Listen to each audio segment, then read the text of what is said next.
charbon, du charbon. La France se chauffera-t-elle? L'industrie pourra-t-elle fonctionner? Les roues tourner? Les métiers travailler? C'est de la mine que tout dépend. Jusqu'ici, les houillères, entreprises nationalisées, ont évité les licenciements proprement dits. On fusionne les effectifs et on les regroupe sur les puits les plus modernes, comme celui d'Oigny, que voici. Bonjour M. Minot. Bonjour Céline. Eh bien, je vous remercie de nous accueillir ici, au CMCF, oui, au Centre de la mine et des chemins de fer. Oui. Vous pouvez nous dire ce que nous allez nous présenter? Alors ce que je vais vous présenter, c'est une machine d'extraction à vapeur, machine d'extraction qui est une des dernières en France. Il n'y en a plus que deux. Celle-ci et celle qui est à Le Ward. Elle est pratiquement identique à celles qui ont fonctionné sur les mines d'Austricourt jusque dans les années 50. Ah oui, effectivement, moi je suis un peu hors territoire ici, puisqu'on est à Oigny et qu'on parle de la compagnie des mines d'Austricourt, mais finalement vous nous présentez une machine qui était presque identique à celle qui était là-bas à l'époque. Voilà, qui était donc sur la fosse 6 et la fosse 7 d'Austricourt à Austricourt justement. Et donc elle fonctionne cette machine? Alors non, elle ne fonctionne pas, elle est statique pour l'instant, mais on a le but, c'est de la remettre en état de marche. D'accord. Un projet fou, quoi.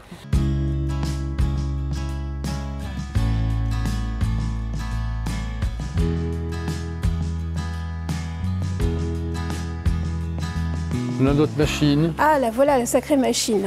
Et donc elle servait à quoi cette machine? Alors cette machine, elle servait, c'est une machine d'extraction. Donc il y a des câbles, il y a un câble qui va s'enrouler autour de la machine quand on la fait tourner. Oui. Et il y a un câble qui va se dérouler. Ces câbles montent en haut du chevalet. Ok. Et redescendent à la verticale dans le puits. Et au bout de ces câbles, il y a des cages dans lesquelles on rentre les mineurs, dans lesquelles on rentre les berlines de charbon, de terre. Et tout ça sert de communication entre le jour et le fond. Donc finalement, ça servait vraiment de lien direct avec le fond de la mine. Exactement. Pour les mineurs et pour faire remonter finalement la matière première, le charbon. C'est le seul moyen de communication entre le jour et le fond.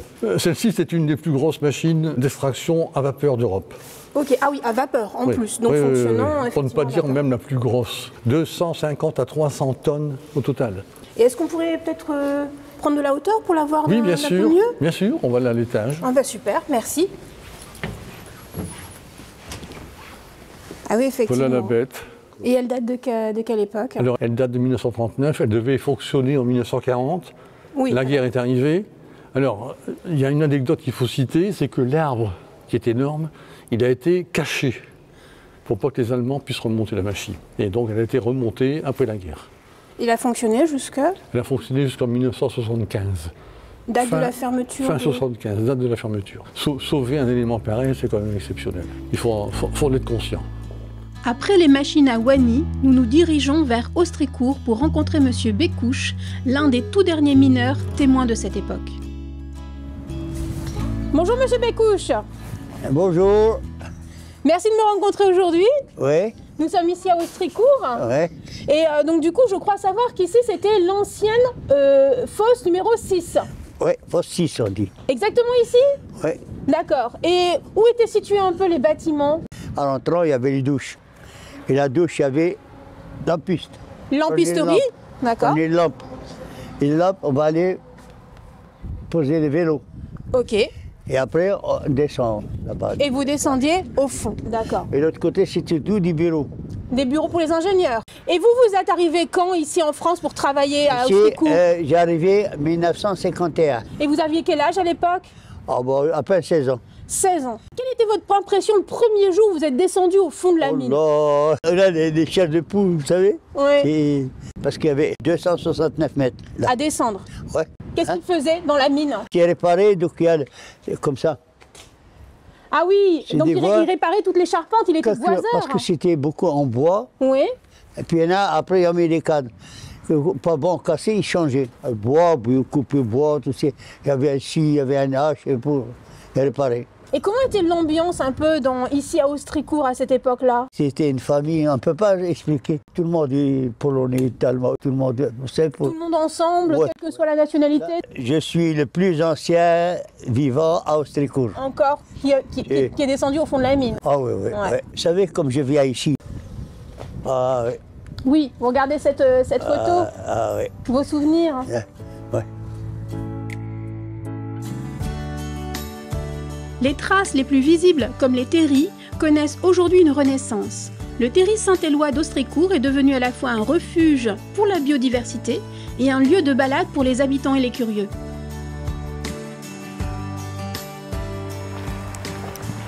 Bonjour Anne. Bonjour. Alors nous sommes ici au terri Saint-Éloi. Oui. Alors ça ressemble plus vraiment à un terri. Il est, comment dire, encastré dans la végétation, dans les différents bois. Il a été recolonisé par la nature. Alors au début, ce sont les bouleaux qui viennent sur les terris parce que ça fortifie facilement. Oui. Et ensuite, quand ils perdent leurs feuilles, ça dégage un humus et puis vous avez d'autres espèces qui viennent. D'accord, donc ça devient finalement un lieu de balade. C'est un lieu de balade. Donc vous avez ici, c'est le bois du Courdigeau, vous avez le bois de l'Auflarde, donc avec des clairières, des étangs, des lisières, de beaux chemins comme ça, et vous avez le circuit de l'Arbre-Chêne. D'accord, et je suppose qu'aujourd'hui vous organisez une balade, et qu'est-ce que vous allez raconter? Bien, moi je vais partir de l'autre côté, je vais surtout parler du passé minier. D'accord. Donc je vais montrer différentes cités minières, les corons, l'église Saint-Jacques, la des Polonais. Ensuite on va revenir par la cité du Forté et puis on va passer, je vais leur montrer la mosquée, il y a 2 mosquées. Ensuite nous partirons vers le Courdigeau et là je vais parler de mon grand-père qui était donc maire pendant la Deuxième Guerre mondiale, résistant. Maire d'Austrécourt? Le maire d'Austrécourt, résistant et puis mineur aussi. Donc j'ai un tas d'anecdotes à raconter, des souvenirs d'enfance. D'accord, donc c'est une manière différente finalement avec votre témoignage de découvrir Austrécourt dans la nature. Voilà, si on veut dire. Et moi de partager mes souvenirs d'enfance. Ah bah oui. C'est une bonne chose. Du coup, on va vous suivre si vous voulez bien. Eh bien c'est bien, suivez-moi alors. Bon, allons-y. Allez, allons-y. Nous allons rejoindre le groupe et commencer donc par les corons, ces fameux corons du Nord. D'accord.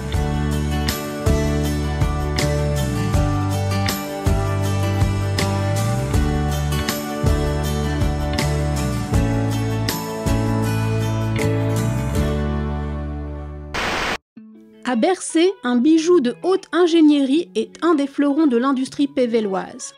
Depuis plus de 60 ans, Stratiform réalise des pièces de plasturgie pour les grandes entreprises ferroviaires, mais également pour l'industrie militaire. Dans les années 80, l'entreprise passe d'une stature artisanale à une véritable entreprise industrielle.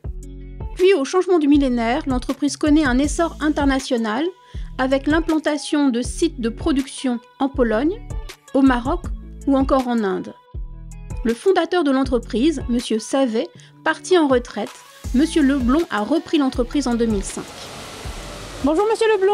Bonjour, comment allez-vous? Très bien, merci. Merci de m'accueillir ici à Bercé, chez vous à Stratiform. Oui, vous êtes effectivement dans une entreprise de transformation de matériaux composites. Et quelle est votre matière première ici? Alors, les matériaux qu'on utilise sont essentiellement des résines et des fibres de verre ou des fibres de carbone.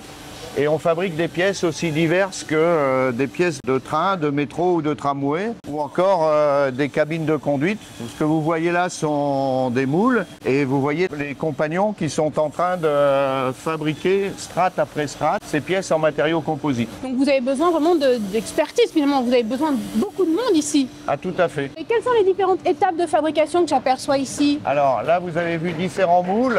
On va venir superposer les couches de résine et de fibres de verre. Ici, on arrive dans une deuxième partie de l'atelier où là, on travaille sur de l'infusion. Et donc, on va venir mettre en fait toutes les fibres de verre. Et puis derrière, on va venir mettre une bâche d'étanchéité et on va venir infuser par un système d'injection.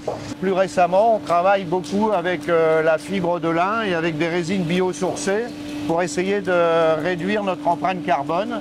Parce qu'effectivement, c'est une des volontés à la fois de nos clients, mais aussi de la société et de son personnel. Les pièces, quand elles sont en fait moulées, elles sont démoulées et elles vont passer en découpe au travers du robot.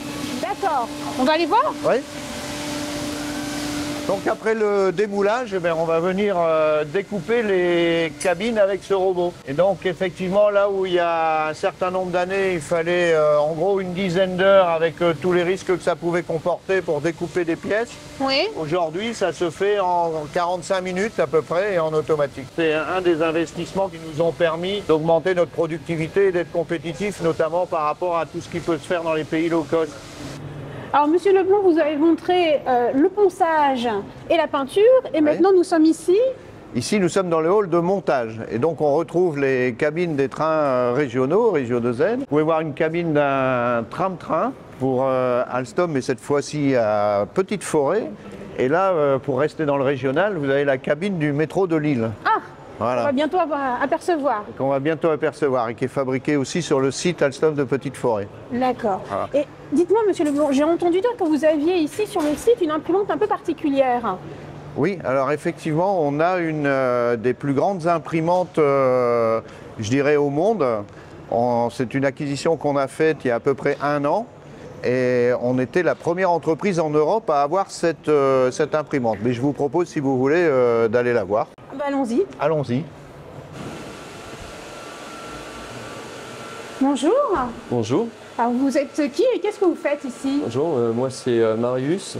Je co-gère l'unité d'impression 3D. D'accord. Ici, nous avons une de nos plus grosses machines gros volume. Nous fabriquons des pièces pour le ferroviaire, des pièces de rechange qui vont être des pièces imprimées en impression 3D, hybridées avec la résine et du gel coat par derrière, pour le ferroviaire et pour faire des pièces de rechange rapides. Donc on n'aurait pas besoin de moules ou de choses comme ça, comme dans un processus habituel. Oui, qu'on a vu auparavant. D'accord. Oui. Est-ce que parfois vous fabriquez des pièces un peu particulières? Oui, bien ici? sûr. On tend à se diversifier.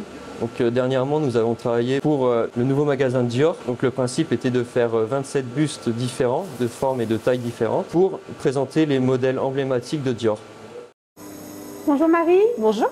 Merci de m'accueillir ici. J'étais avec monsieur Leblond qui m'a montré un peu votre investissement autour des nouvelles technologies avec votre impressionnante imprimante 3D, grand format. Et donc du coup, on est ici... Dans quel lieu? Dans un laboratoire. Et donc du coup, c'est ici que vous testez un petit peu les composites que vous fabriquez? Tout à fait. On va s'assurer de répondre en fait aux caractéristiques des composites.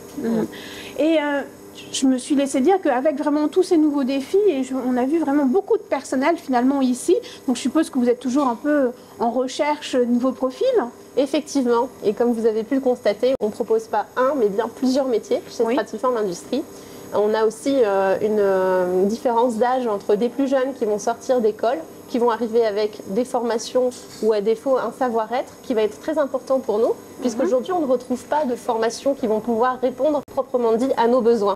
Donc ce qu'on propose aujourd'hui, c'est de créer en fait une formation propre à Stratiform Industries, en proposant la Stratiform Academy. Donc c'est un nouveau défi de former vraiment en interne finalement vos futurs employés. Voilà, c'est un réel challenge auquel Stratiform Industries entend bien répondre ces prochaines années. Mais écoutez, je vous remercie pour m'avoir accueilli ici sur Stratiform. Merci beaucoup, à bientôt. Ainsi s'achève notre parcours à la rencontre des usines et des hommes qui les font vivre au quotidien en Pével-Carembault.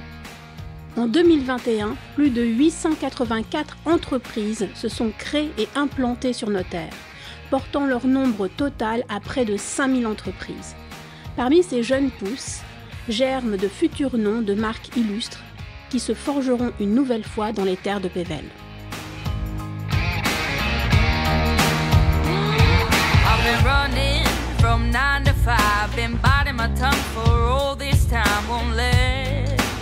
Anyone cut me short. I was thinking this was the way to go, and you put up your puppet show. I say cheers to life. No, I'll be no good man's wife. Just leave me alone. I'm running the show. I'm telling you, it's my time to rise up. Live the life I'm proud of. No, you better go home.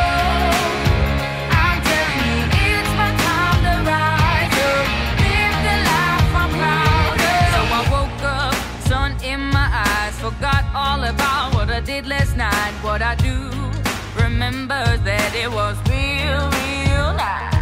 Talks about me are never good. I don't live life the way that I should. Oh well, I'm in for some fun tonight.